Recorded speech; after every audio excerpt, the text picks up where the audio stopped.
Salutare, dragii noștri fermieri și prieteni ai agriculturii! Sunt Cristian Cioineag, reprezentant Probsdorfer Salzburg, România, și vă dau astăzi întâlnire la platforma demonstrativă și de cercetare din locația Modelu, județul Călăraș, unde firma Probsdorfer Salzburg are stația de procesare și producere de semințe certificate și unde de asemenea se situează terenurile din ferma proprie unde sunt realizate majoritatea loturilor de multiplicare. Astăzi se împlinesc 6 ani de când Probsdorfer Salzburg România, alături de prietenul și partenerul nostru de încredere Alcedo SRL, vă dăm invitație la zilei dedicate dumneavoastră și câmpului. Avem alături de noi astăzi câțiva vorbitori dragi. Primul dintre ei este profesor doctor Mihai Berca, administratorul companiei Probsdorfer Salzburg România, și fără de care noi nu am fi avut această genetică minunată pe terenurile noastre. De asemenea, din partea firmei Alcedo ne va vorbi Marian Butoianu, director tehnic, care de cele mai multe ori vine la dumneavoastră cu informații care nu se regăsesc pe eticheta produsului și care vă sunt foarte utile. De asemenea, tot astăzi ne va vorbi și Marius Becherițu, colegul nostru, care ne va puncta câteva aspecte esențiale din partea de cercetare a Probsdorfer Salzburg România. Tot astăzi avem un invitat special, domnul Nica Daniel, administrator al SC Bris SRL, partener și multiplicator de încredere al nostru. Avem în fața noastră un an total atipic. Anul 2018-2019 de asemenea a fost un an greu, dar anul 2019-2020 pentru agricultura românească și nu numai ne-a oferit, din punct de vedere climatic, ceva elemente cu care nimeni nu s-a mai confruntat până acum. Începând cu o toamnă blândă, când solele de cereale de toamnă au răsărit și au vegetat lent, și continuând în primăvară, practic cu o lipsă a iernii și cu o perioadă de vegetație optimă chiar în luna februarie, după care putem spune că am avut perioade de iarnă când plantele au fost păcălite și obligate să reînceapă vernalizarea, astfel metabolismul plantelor fiind dat peste cap și expunându-se mai mult atacului bolilor și al dăunătorilor. Din punct de vedere al regimului pluviometric, aici, în zona în care ne situăm, avem un total de 200 de litri de precipitații până în data de astăzi. Astfel, 130 de litri căzuți în toamnă și doar 80 căzuți în primăvară, dar cu sincope foarte mari, datorită vântului foarte puternic care a bătut aproape zi de zi. Evapotranspirația și evaporarea apei de la suprafață au fost foarte puternice, iar rezerva de apă s-a pierdut cu ușurință. Tot din această cauză și aplicarea tratamentelor fitosanitare a fost îngreunată și a trebuit să căutăm ferestre și să lungim pe mai multe zile aplicarea acestora. Anul acesta putem spune că astăzi trebuie să ne concentrăm mai mult pe viitor, pentru că viitorul este aici. Trebuie să ne dedicăm conservării resurselor și aici putem spune clar resursele de apă, dar și conservării și structurării solurilor.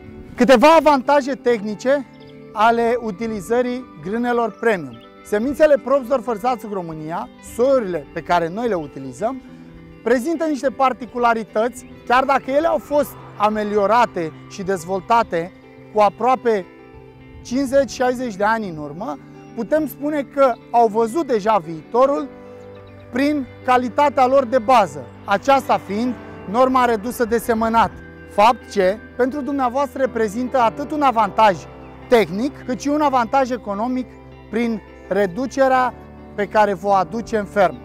De asemenea, capacitatea de vernalizare prin fotoperioadă a oferit grânelor Probsdorfer un avantaj major, ceea ce este iernarea foarte ușoară.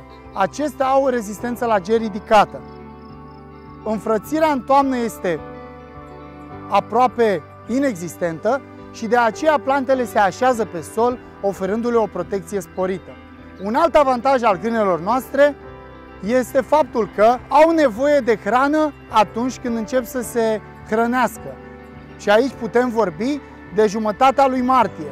Deci anul acesta, cum mulți dintre dumneavoastră, datorită condițiilor, v-ați grăbit pentru a aplica în februarie cantitatea de azotat necesară plantelor, anul acesta pot spune că a fost o greșeală, din păcate, prin prisma faptului că cerealele s-au grăbit spre a înfrăți, s-au grăbit pentru a consuma, au făcut un aparat foliar prea devreme, foarte dezvoltat, fapt ceea ce pentru seceta de după a reprezentat un mare dezavantaj consumând rezervele de apă.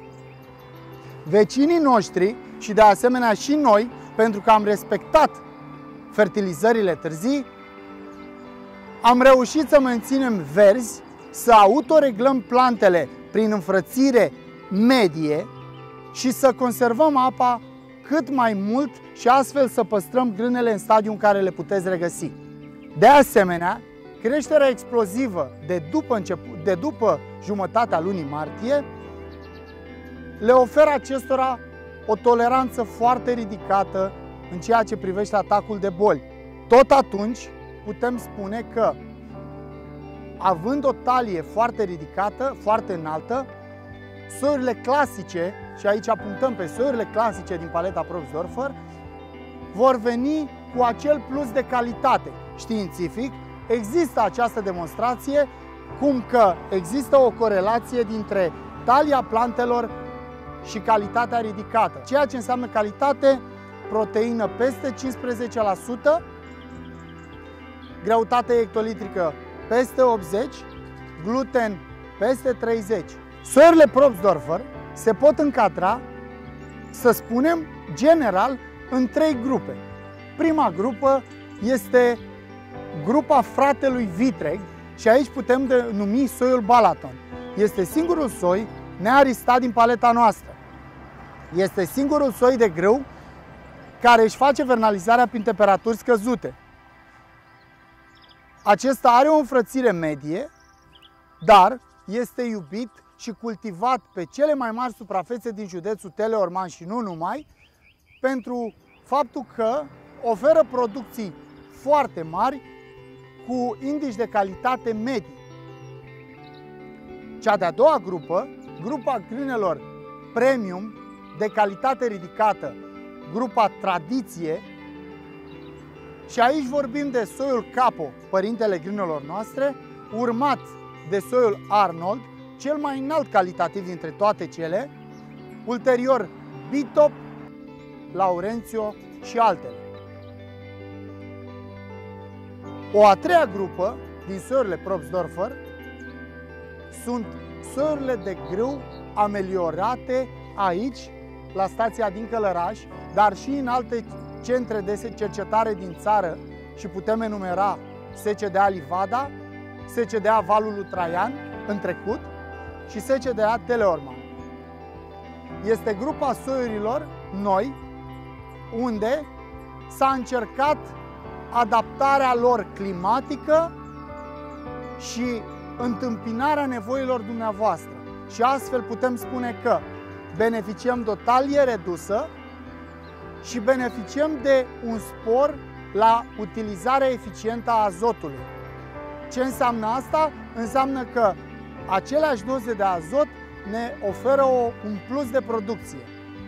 Și aici putem menționa soiuri precum Getic, soiul iscusit îndrăgit de partenerii noștri de la Alcedo, soiul Maurizio, Mirastar, Maximilian, de asemenea soiul Top KP, campionul nostru pe timp de secetă, și alte soiuri noi, chiar anul acesta având în testare soiul Muntean și soiul Dacian, soiuri cu extra timpurietate, de asemenea o caracteristică pe care mulți dintre dumneavoastră o solicitați pentru sudul României și față de care așteptările noastre sunt foarte, foarte mari. Acestea au fost omologate în catalogul ISTIS chiar anul acesta. De asemenea, paleta Probsdorfer conține și o gamă de soiuri de primăvară, de specii de primăvară.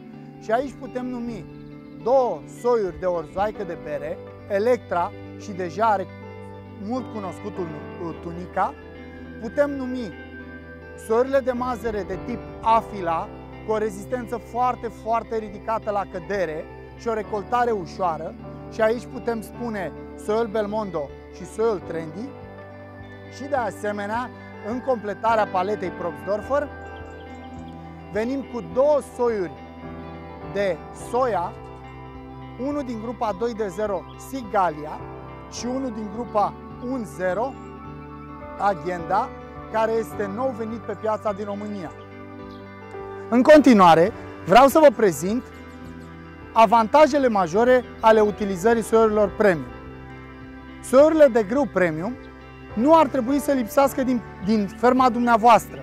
În ce procent dumneavoastră sunteți cei care trebuie să stabiliți? Primul argument major în acest sens este calitatea deosebită a grânelor obținute.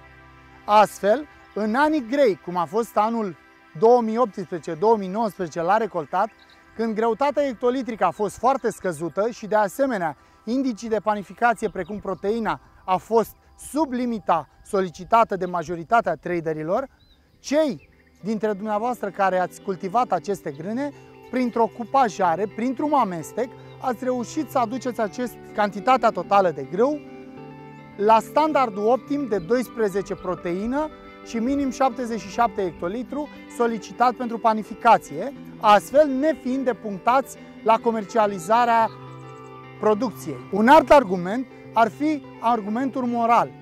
Fiecare dintre noi avem o familie pe care o îndrăgim, fiecare dintre noi suntem iubitori și consumatori de pâinea noastră cea de toate zilele. Și de aceea trebuie să gândim astfel. Producem în România grâu de calitate pentru a obține o făină cu proteină foarte mare, gluten foarte ridicat, astfel ca pâinea noastră să aibă ca ingrediente făină, drojdie, apă și sare și multă iubire. Astfel, să avem o viață sănătoasă și să eliminăm amelioratorii, eurile cu care ne confruntăm în fiecare zi majoritatea alimentelor. În continuare, o să-i dăm cuvântul domnului profesor Mihai Berca pentru a ne da o mică secvență de istorie și a ne relata cum am ajuns astăzi în punctul în care ne aflăm. A fost să fie ca acum circa 15 ani de zile să mă întâlnesc în hall-ul unui hotel din Hanovra, cu ocazia unei expoziții, cu patronii firmei Probstdorfer din Austria. După o discuție de circa 4 ore și mai multe pahare de vin Riesling băute împreună, am decis o colaborare în spațiul românesc privind cercetarea, producerea și implementarea în zonă spre comercializare a soiurilor lor de grâu. Am făcut treaba aceasta după o analiză atentă a calității soiurilor și după ce am observat că marketingul lor îmi permite să intru pe o nișă specială în România, aceea a soiurilor de înaltă calitate, care servesc la obținerea unei pâini de foarte bună calitate. Istoria lui Probstdorfer Austria se pierde în timp. Ei sunt activi de circa un secol, de circa 100 de ani de zile. Chiar în acest an se întâmplă să fie 100 de ani de zile de când un anume baron Pavon, venit de pe meleagurile asiatice și naturalizat în Austria, a cumpărat o suprafață importantă de teren și s-a apucat să cultive linii de grâu cu germoplasmă adusă în mod special din zona asiatică, acolo unde, așa cum se știe, există material genetic de interes, gene de interes care imprimă soiurilor rezistență mare la secetă, proteină ridicată și durabilitate în timp. A fost să fie iarăși ca începând cu 1947 teritoriul respectiv să fie preluat de familia Mautner și ulterior de familia Gon, care au modernizat societatea și au început, printr-un sistem modern de ameliorare, producerea unor soiuri de înaltă calitate. A fost pe vremea aceea angajat și un anume domn profesor Hensel, care împreună cu echipa de tineri cercetători adunați la Prosdorfer, Viena, care are sediul mai spre est, la circa 20 de kilometri, spun, a fost să fie ca să se producă primele soiuri de înaltă calitate. Și primul soi care s-a produs acum, prin anii 80, acum circa 30-35 de ani de zile, a fost soiul Capo. El a beneficiat de liniile și soiurile produse deja de familia Thaun, baronul Thaun, soiuri care au apărut încă din 1920, de aia spun că are o viață de circa 120 de ani de zile firma aceasta acolo, și s-a canalizat ameliorarea spre obținerea unui soi local, foarte adaptat condițiilor respective, pentru că avea, pe lângă germoplasma asiatică cu care venise baronul Thaun, avea, spun, și linii locale din spațiu austriac și german, care imprimau o productivitate mai mare. Obiectivele de ameliorare și atunci ca și acum au fost acelea: creșterea productivității soiurilor, creșterea calităților, rezistența la mediu, și când zicem rezistența medie ne referim la rezistența la boli, dăunători, secetă, supraumiditate sau prea multă umiditate, grindină, în măsura în care nu este de prea mare intensitate, pentru că prin paiul acesta, care îl vedeți, este reprezentată o anumită elasticitate a soiului care îi permite să nu se rupă și să nu se culce chiar și atunci când avem furtuni și ceva grindină ușoară. A început deci cu soiul Capo. Soiul Capo era un soi de productivitate medie spre mare, adică el producea, să spunem așa, circa 4-5 tone, constant însă de la un an la altul, dacă facem media pe 10 ani de zile. Și care a prins atât de repede în Austria, încât până și în zilele de astăzi, deci timp de 30 de ani, a rămas un soi de referință dorit de fermieri, nu atât pentru producțiile foarte ridicate, cât mai ales pentru formele de rezistență care le oferă, spuneam, la mediu și, în primul rând, rezistența la boli, dăunători, această rezistență dându-i și însușirea de a fi folosit în agricultura ecologică sau biologică, cum se mai numește ea. Soiul Capo a acumulat în el cea mai bună genetică care exista în zona de atunci acolo și chiar și în zona noastră, pentru că atunci când a fost el creat, noi am început să producem în România soiuri moderne și Capo a fost folosit și el, germoplasma lui a fost folosită și el în anumite proiecte de colaborare între cele două țări. Din Capo a început prin încrucișări diverse, cu gene de interes din diferite zone ale lumii, a început un proces de ameliorare extrem de complex, folosindu-se tehnici de cele mai moderne, genetică naturală, spunem noi, clasică, fără intervenții de modificări antropice în genomul plantei de grâu. S-a pornit de la speciile primitive, cu aceste diploide, s-a trecut la triploide și apoi la tetraploide, soiurile care le avem acum fiind soiuri tetraploide. Soiurile astea însă, spun, absolut toate au ceva din soiul din spatele meu în acest Capo. Au ceva, în ce au primit în plus, au primit gene de interes în sensul optimizării, în mod deosebit, a soiurilor respective la condițiile de mediu. Deci, forme de rezistență și de calitate. Cele mai bune următoare soiuri au fost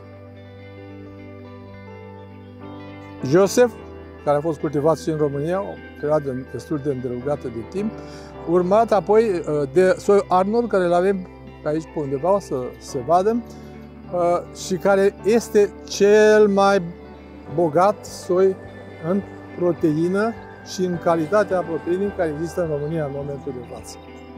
Arnold a devenit, prin ameliorare, unul dintre cele mai importante soiuri în ceea ce privește calitatea, cu referință la conținutul de proteină și calitatea proteinii din România în momentul de față. Nu îl bate niciun soi existent în țară. În această cauză, el este foarte căutat de industrie, de morărici, în special pentru făinuri de mare finețe și pentru mixaje cu făinurile mai slabe, în vederea fabricării unei pâini de foarte bună calitate. În rest, în afară de grâne, noi mai avem în ameliorare, în producere de sămânță și comercializare, soiuri de Triticum durum, de griu dur, și avem vreo 2 soi aici, despre ele o să vorbească colegii mei, soiuri de orz și orzaică de primăvară, orz de toamnă și orzaică de primăvară, soiuri de triticale, iar în ultimul timp am trecut și la alte culturi, cum ar fi soiurile de mazăre și chiar de rapiță. Am mai fi de reținut faptul că patronii actuale ai firmei sunt domnii doctori Gon, Maria și Mihai Gon, și că în România avem o echipă de oameni foarte străluciți, majoritatea sunt doctori în științe, care lucrează în programe complete, pornind de la cercetare până la comercializare. Suntem o firmă mică, dar cu mare potențial și sunt convins că anii următori vom convinge tot mai mulți fermieri asupra calității acestor grâne în scopul extinderii în patria noastră a nișei de calitatea grână. Mă refer aici și la faptul că soiurile acestea au o durabilitate, au o evoluție constantă de la an la an. Am avut anul trecut cel mai secetos an din istoria României în toamnă, anul agricol, ne referim la anul agricol. Atunci credeam că nu vom face nimic.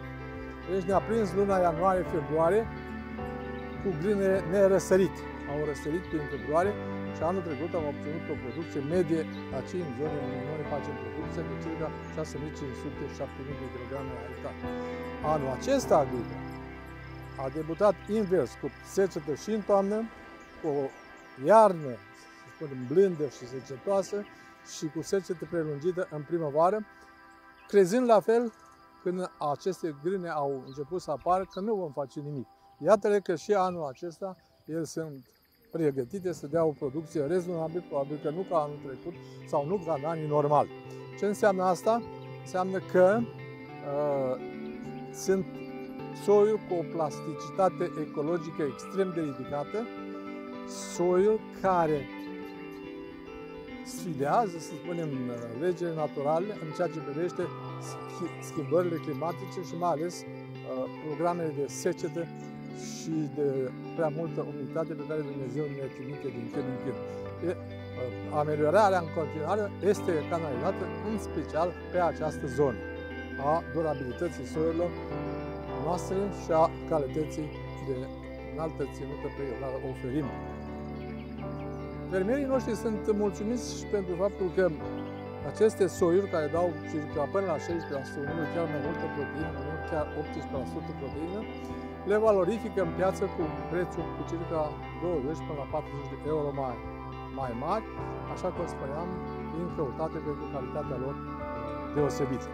Urmează ca colegii mei să vă povestească puțin despre aceste soiuri în detaliu și despre probleme de marketing pe care le avem și despre disponibilitatea pe care firma noastră o are pentru a oferi tuturor fermierilor din România, indiferent de zonă, pentru că avem soiuri adaptate în fiecare zonă, soluții genetice de înaltă calitate, sigure și cu proiecție în viitor foarte bună. Mulțumesc! Bună ziua! Numele meu este Marian Butoianu, director tehnic Altședo și mă simt onorat să fiu astăzi prezent la această platformă Producător Făr de la Modelu. Suntem partener în afacere cu ProZorfer, deci promovăm semințe ProZorfer și când spun semințe mă gândesc la semințe de grâu, semințe de orz, semințe de mazăre. Deci grâu getic face parte din portofoliu de semințe iscusite, orzul pe 6 rânduri Finola, orz pe 2 rânduri Aida și Arcada, semințe de mazăre Trendy și orzoaică de primăvară Tunica.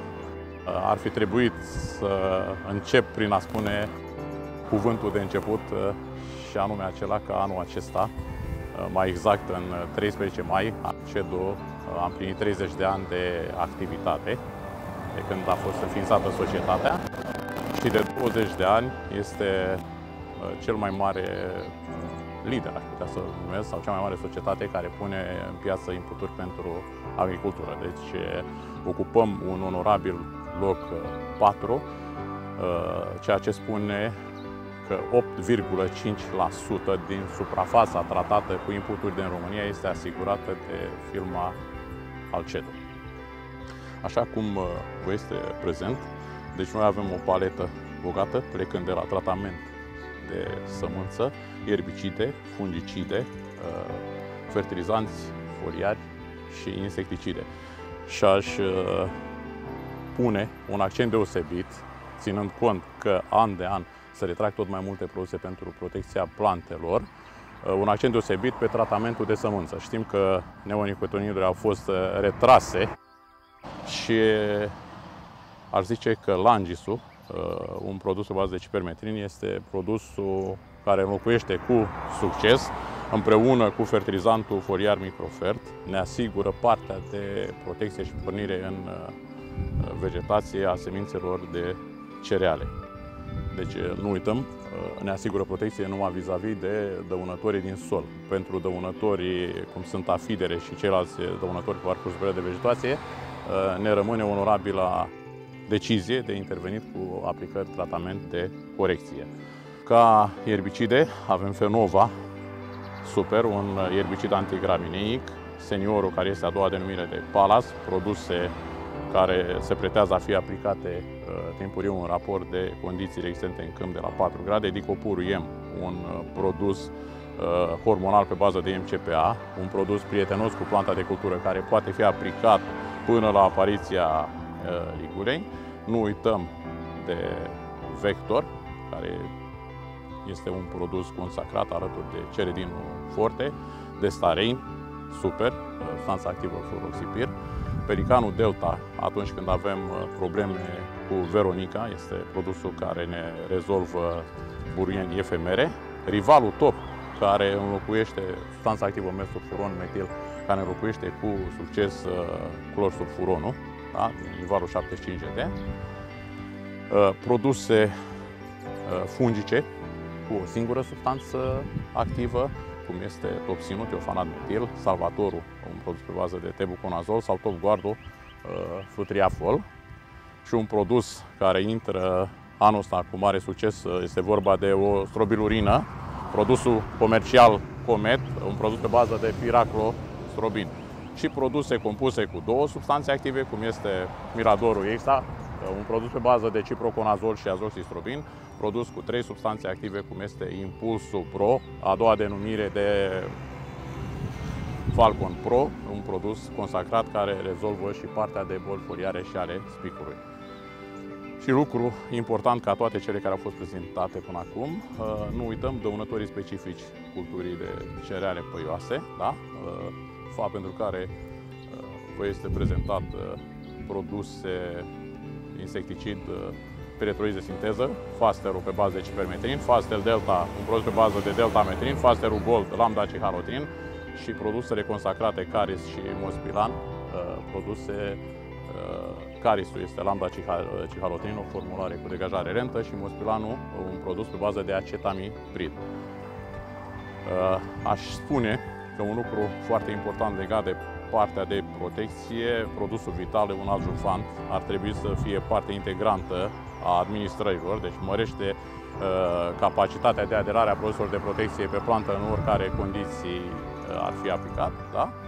și îngrășămintele Forimare din gama Forimax și Algamax sunt produse care întregesc paleta completă a produselor pentru protecția plantelor care Alcedo ne asigură. Și așa, după cum se poate vedea, la recomandările noastre, deci Probsdorfer a folosit produse de protecție care sunt evidente în aceste condiții, un an capricios, un an extrem de secetos, vorbim de secetă pedologică extremă pe toată zona de sud-sud-est, iar culturile sunt de un nivel satisfăcător spre bine, lucru care denotă și buna adaptabilitate a soiurilor existente în portofoliul Probsdorfer. Vă mulțumesc frumos! Bună ziua, dragi prieteni! Numele meu este Marius Becherițu și reprezint firma Probsdorfer. În primul rând aș dori să vă urez un bun venit în casa noastră Probsdorfer Zațuc, România, de la modelul județul Călăraș. Îmi revine deosebită onoare și plăcere să vă spun câteva cuvinte despre activitatea de cercetare a firmei Probsdorfer în general și în special în România. Firma Probsdorfer activează în domeniul cercetării internaționale de peste 70 de ani. Sediul firmei fiind în apropierea orașului Viena, acolo unde deținem o vastă suprafață de loturi de cercetare. Firma Probsdorfer și-a început activitatea de cercetare inițial folosind cerealele păioase. Pe parcursul anilor, în schimb, a început timid să activeze și pe domeniul plantelor leguminoase și, în ultimul rând, la floarea soarelui. În România, firma Probsdorfer a fost înființată undeva acum 10-11 ani mai bine, iar la cârma acestei firme, fiind binecunoscutul profesor Mihai Berca, un om care și-a dedicat toată viața activității academice și cercetării în mod special. Nu a fost un lucru foarte greu ca să creeze în această perioadă de timp o mică echipă care să se dedice activității de cercetare. În acest sens am început, să zicem timid, în anul 2011 cu un proiect de cercetare care se chema GenoWheat și urmărea ameliorarea cerealelor păioase, în special a grâului comun și mai puțin grâu durum, în scopul obținerii unor plante cu o rezistență sau o toleranță, mai bine spus, foarte bună la boli, la secetă și, nu în ultimul rând, la ger. De asemenea, în acest consorțiu a fost cooptat și Asociația Morarilor din Austria, iar împreună cu aceștia am încercat să dezvoltăm în continuare soiurile de tip, așa zis, premium sau soiuri de clasă A, niște soiuri care au un conținut de proteină foarte ridicat, undeva de la 14,5 până la 18%, pentru a obține niște produse, o făină care va da niște produse de panificație foarte bune, fără amelioratori, așa cum probabil v-au spus și colegii mei în alocuțiunile anterioare. Acest program s-a întins pe parcursul a 3 ani. În urma finalizării proiectului, echipa din România a omologat 4 soiuri de grâu, 3 soiuri de grâu comun și un soi de grâu durum. Am pornit cu mai mult curaj și am intrat în alt proiect care s-a vrut continuatorul proiectului GenoWheat. Acest program se chema Geni și prin acest proiect am încercat să obținem niște plante care să utilizeze mai eficient consumul de azot. Cum bine știți, în ultimul timp se vorbește foarte mult de o raționalizare a azotului, deoarece intervine și partea de cheltuială din partea dumneavoastră a fermierilor, trebuie să consumați mai mulți bani pe partea de fertilizare, dar este și partea cealaltă pe care o urmărim, partea solului. Încercăm să avem niște soluri mult mai puțin poluate cu fertilizanți și cu alte substanțe chimice dăunătoare pe parcursul timpului asupra faunei și asupra florei planetei noastre. De-a lungul timpului, echipa Probstdorfer a participat la 4 proiecte de tip Eureka Eurostar, care sunt proiecte cu finanțare exclusiv de la Uniunea Europeană, echipă din care au făcut parte mai multe țări, printre care am fost și noi. Am făcut parte din consorții de cercetare la 3 proiecte pe tip parteneriate naționale și la un proiect era rus. Deși este o echipă mică, este o echipă inimoasă, o echipă care a dat, să zic, tot ce a putut din ea, o echipă care s-a făcut stimată și care încearcă pe parcursul următorilor ani să rămână în acest top al firmelor bine clasate din punct de vedere al activității de cercetare. Ceea ce vedeți în jurul nostru aici sunt linii care în următorii ani vor deveni soiuri.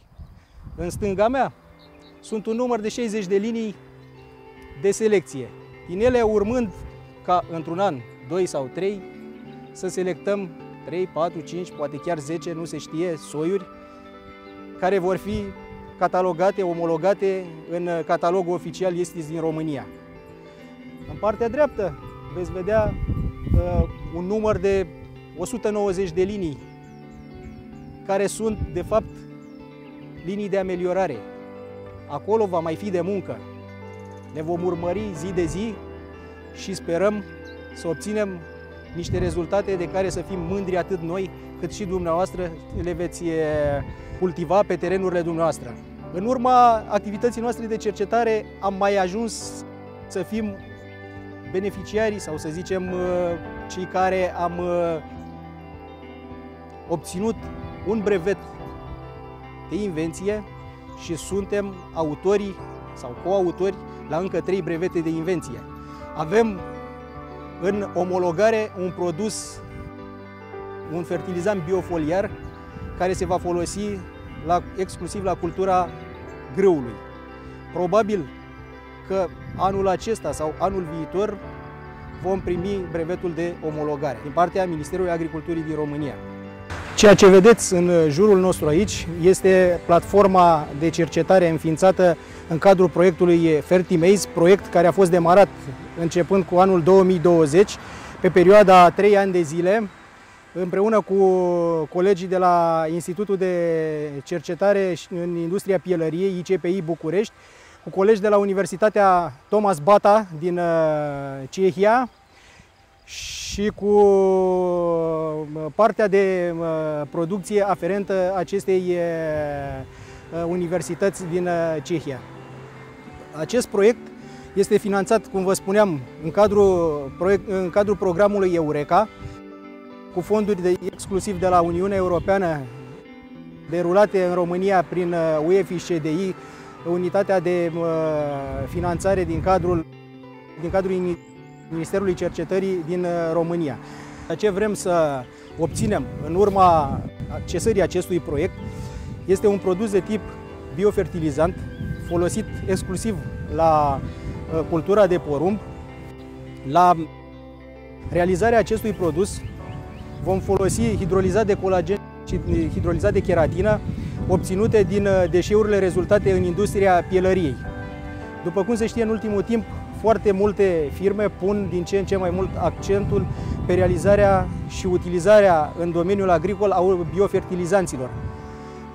Deci, de a nu mai folosi exclusiv produse 100% chimice în partea de fertilizare a culturilor agricole, pentru a utiliza și produsele care inițial se aruncau din industriile prelucrătoare, din industria alimentară și din industria pielăriei și, pe de altă parte, pentru a reduce, așa cum vă spuneam anterior, acest fenomen de poluare accentuată a terenurilor din țara noastră și din lume.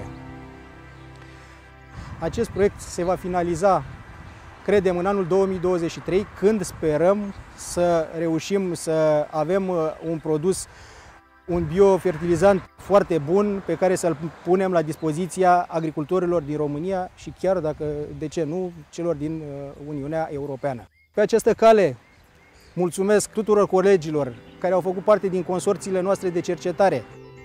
Vă mulțumesc dumneavoastră că ați avut amabilitatea să urmăriți ceea ce am încercat să vă expunem vis-a-vis de activitatea noastră de cercetare de când activăm în România de aproximativ 10-11 ani de zile. Vă mulțumesc încă o dată.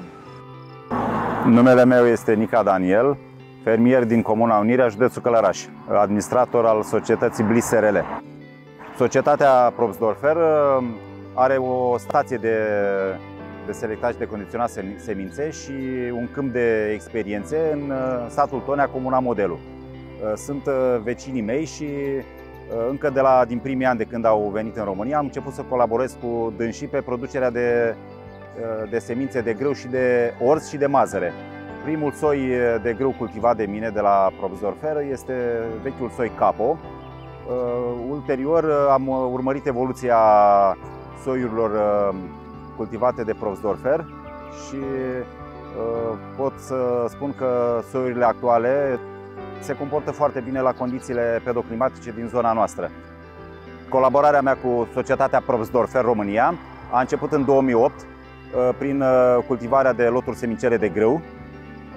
Ulterior am introdus și în cultură și orzurile și orzoaica de toamnă și de primăvară. Primele soiuri aduse de societatea Probsdorfer au corespuns necesităților noastre de fermieri.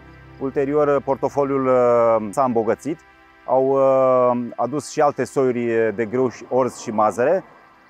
În ultimii ani au apărut și soiuri produse în România, perfect adaptate condițiilor pedoclimatice din zona noastră.